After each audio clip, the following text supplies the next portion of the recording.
90കളിലെ hit സിനിമകളിൽ അഭിനയിച്ച താരമാണ് അശ്വിനി നമ്പ്യാർ. ഒരു മലയാളി സംവിധായകനിൽ നിന്നും നേരിട്ട ലൈംഗിക പീഡനത്തെക്കുറിച്ച് തുറന്നു പറഞ്ഞിരിക്കുകയാണ് താരം. அப்போ கூட ஒரு அப்பா ஸ்தானத்துல இருக்கிற ஒருத்தர் நம்ம நினைச்சு கூட பார்க்காத ஒரு சிச்சுவேஷன்ல தனியா இருக்கிற ஒரு சூழ்நிலை வந்தது.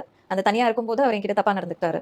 മുതിർന്ന സംവിധായകന്റെ പേര് വെളിപ്പെടുത്തിയില്ലെങ്കിലും ആരാണ് അയാളെന്ന അന്വേഷണത്തിലാണ് സോഷ്യൽ മീഡിയ. മണിച്ചിത്രത്താഴിലും ധ്രുവത്തിലും കുടുംബ കോടതിയിലുമെല്ലാം വേഷമിട്ട അശ്വിനിക്ക് കരിയറിന്റെ തുടക്കകാലത്താണ് ഈ ദുരനുഭവം ഉണ്ടായത്. അച്ഛന്റെ പ്രായമുള്ള മലയാളി സംവിധായകൻ മുറിയിൽ വിളിച്ചു വരുത്തിയാണ് അങ്ങനെ ചെയ്തത്. அப்போ கூட எனக்கு அந்த வயசுக்கு I was a teenager. அந்த வயசுக்கு அந்த புரிதல் கூட இல்ல. இது யார் தப்பு பண்ணது அப்படின்ட்டு. അയാൾ കാട്ടിക്കൂട്ടിയത് എന്താണെന്ന് തിരിച്ചറിയാൻ പോലുമുള്ള വിവേകം അന്നുണ്ടായില്ലെന്നും നടി പറഞ്ഞു. സിനിമയുടെ ആവശ്യത്തിനായി വീട്ടിലേക്ക് വിളിച്ചു വരുത്തിയതാണ്.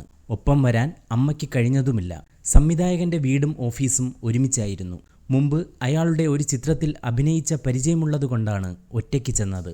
എന്നാൽ റൂമിലേക്ക് എത്തിയതോടെയാണ് മുതിർന്ന സംവിധായകൻ ലൈംഗികമായി പീഡിപ്പിച്ചത്. പിന്നീട് വീട്ടിലെത്തി ഇക്കാര്യം അമ്മയോട് പറഞ്ഞു. അന്ന് ഒപ്പം വരാൻ കഴിയാത്തതിൽ അമ്മ ഒരുപാട് പൊട്ടിക്കരഞ്ഞു. അന്നു രാത്രി ഉറക്ക ഗുളികകൾ കഴിച്ച് ആത്മഹത്യയ്ക്ക് ശ്രമിച്ചിരുന്നു.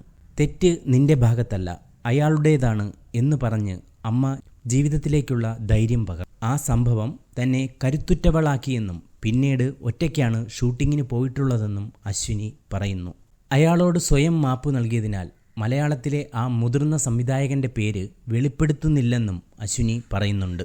1991 16 വയസ്സിലാണ് അശ്വിനി ആദ്യമായി സിനിമയിലെത്തുന്നത്. പുതുനെല്ല് പുതുനാത്തു എന്ന തമിഴ് ചിത്രത്തിലൂടെയായിരുന്നു അരങ്ങേറ്റം. 1992 ആയുഷ്കാലം, കൗരവർ എന്നീ ചിത്രങ്ങളിലൂടെയാണ് മലയാളത്തിലെത്തിയത്. 93 ബട്ടർഫ്ലൈസ്, മണിച്ചിത്രത്താഴ്, ധ്രുവം എന്നീ ചിത്രങ്ങളിലാണ് അശ്വിനി അഭിനയിച്ചത്. 90കളിൽ തമിഴിലും മലയാളത്തിലും തിളങ്ങിയ താരം വിവാഹത്തോടെയാണ് സിനിമ വിട്ടത്. 1996 അഭിനയിച്ച കുടുംബ കോടതിയാണ് അവസാനത്തെ മലയാള ചിത്രം. ഇപ്പോൾ ആമസോൺ പ്രൈമിലെ സുഴൽ സീരീസിന്റെ 2ാം ഭാഗത്തിലൂടെ വലിയ തിരിച്ചുവരവ് നടത്തിയിരിക്കുകയാണ് താരം. ഈ വാർത്ത ഇഷ്ടമായാൽ ലൈക്ക് ചെയ്യൂ, ഷെയർ ചെയ്യൂ.